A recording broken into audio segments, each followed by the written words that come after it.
Felt like, okay, all right, this is it.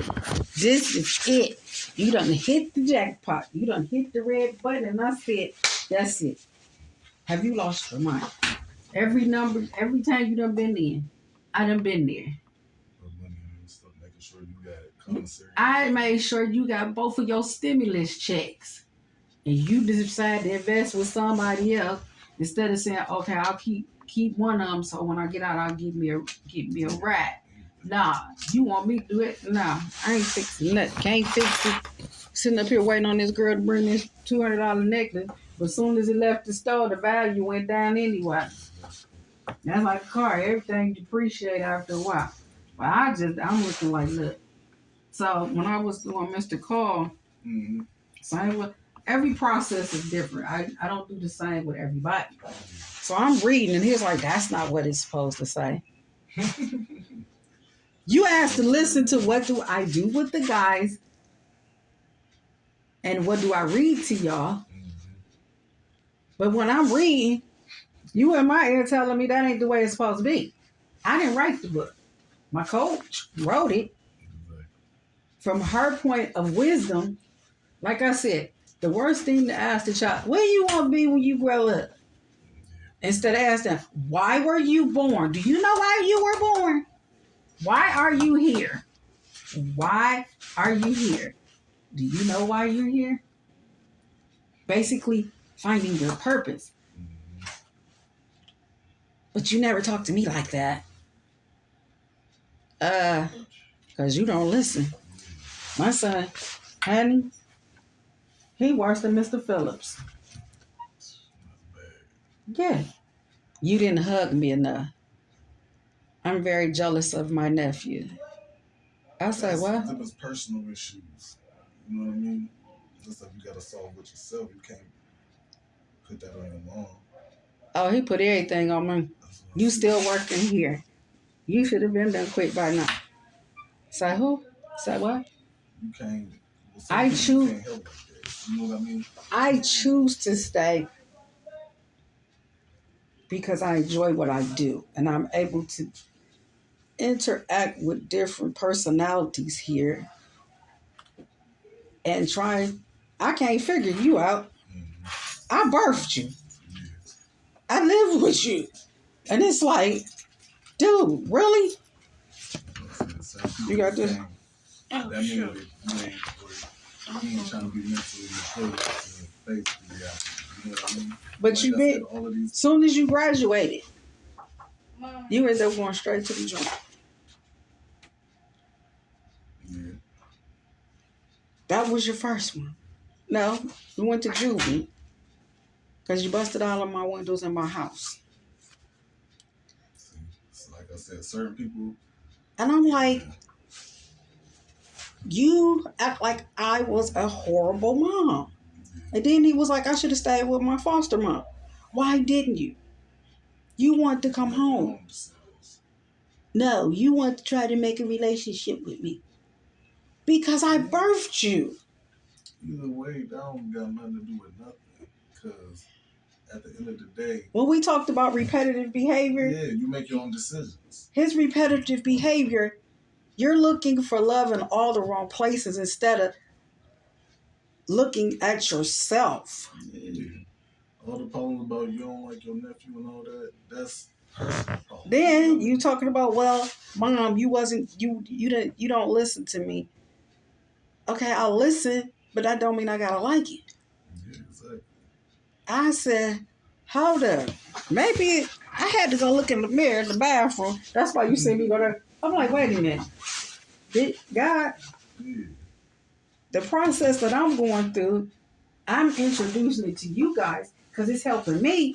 But him, he want to be toxic and say, you're never going to change. That's his mind frame, though. You know what I'm like, wait a minute. Let me ask TJ, is Miss Sherry off her rocker? Like I said, I drove down this freeway. Mm-hmm.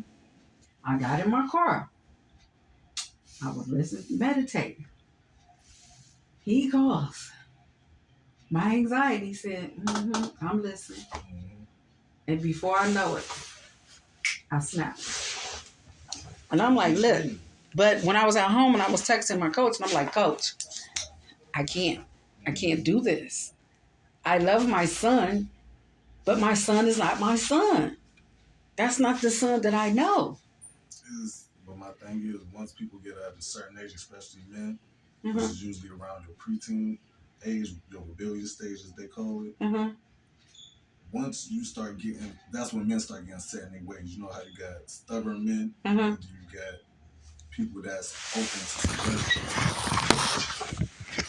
And when I was like, only go two different ways. You know what I'm saying? At this point, he to the point to where whatever he thinks is fact. You know what I mean?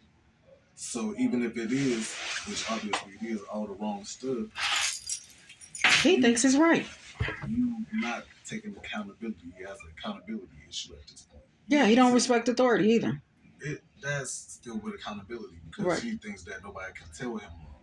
You know what I mean? Mm-hmm. If nobody can tell you wrong and you wasn't doing wrong, you would have been in penitentiary. So the whole thing in a nutshell is until he start taking accountability for his actions, that's where all that backlash and all the lashing out is coming from because you want to put a finger on everybody else but yourself. I only say it because my mom does that. I do that. You know what I mean?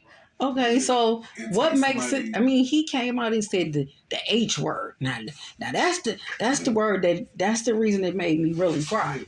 I hate everybody, and I'm like, hold up. Every lump, let me tell you something. Every lump sum I've had, I did for my daughter.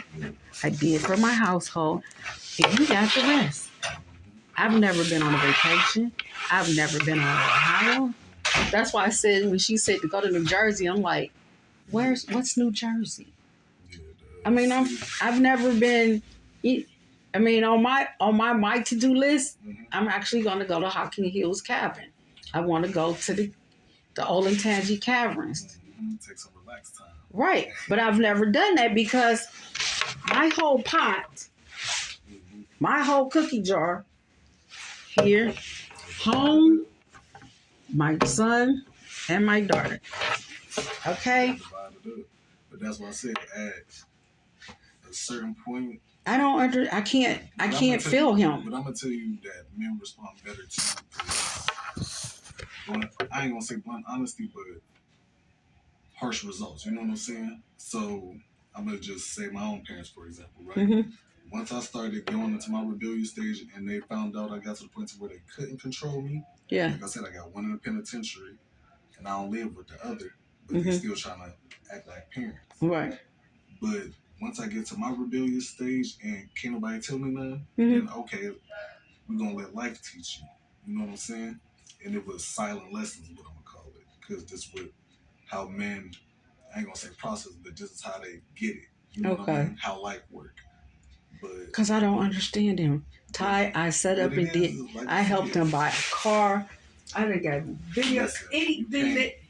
I mean, I wasn't trying to buy his love, but if he asked me, he said, "Mom, can you help me?" That's what mothers supposed to do. They're supposed to nurture their kids. You know what I'm saying? And he said I didn't. I'm gonna only say this just because I ain't grown with a two-parent household, right? But this is why I was a single parent. Yeah, I know that. Listen, just by how you explain how he act, I can tell. You know what I mean? And that's no offense, but the best advice that my dad gave me is that men and women, you can see when a boy is raised without his father, yeah, he was raised by his mom, and vice versa. So with men that's raised by their mother, like how I was with my grandmother, whatever the case is, men become more feminine.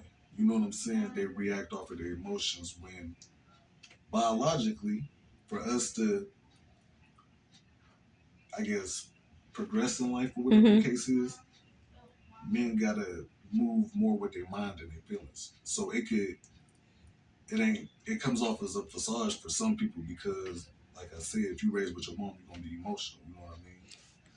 But he's very temperamental. He has a temper that I was like, look, dude, hold up. Like I said, I mean, it just that's hurt. how my little brothers is. You know what I mean?